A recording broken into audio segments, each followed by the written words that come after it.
कैसे चली ये सैया साथे गुरचले में दुखात बाटे कैसे चली ये सैया साथे गुरचले में दुखात बाटे धीरे धीरे चली धीरे धनी धारी जानिया कुदाई राजा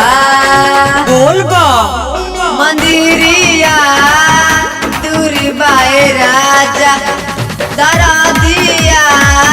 भरपूर बाए राजा मंदिरिया दूरी बाए राजा बोला बोला महेंद्र नाथ की जय।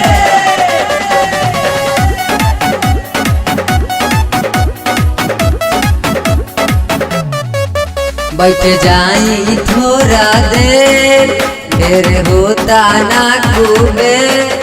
बैठ जाई थोड़ा देर ढेर होता ना खूबे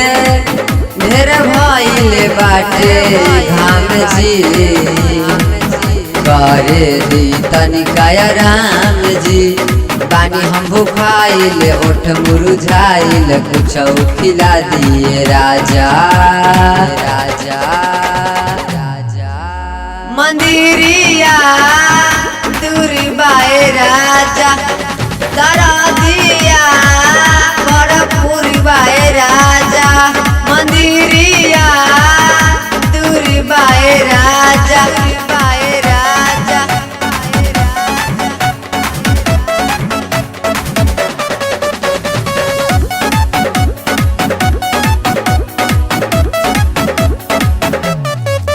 सुनी सैया विकास जी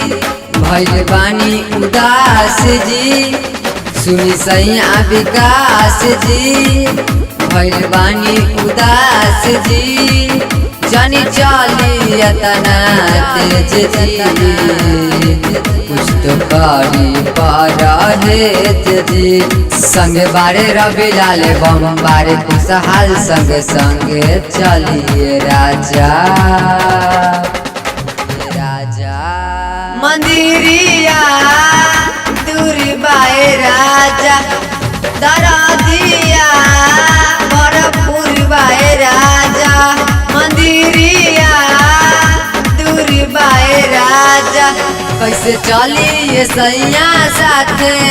गुरचले में दुखात बाटे कैसे चली ये सैया साथे गुरचले में दुखात बाटे धीरे धीरे चली धीरे धनी धारी जानिया कुदाई राजा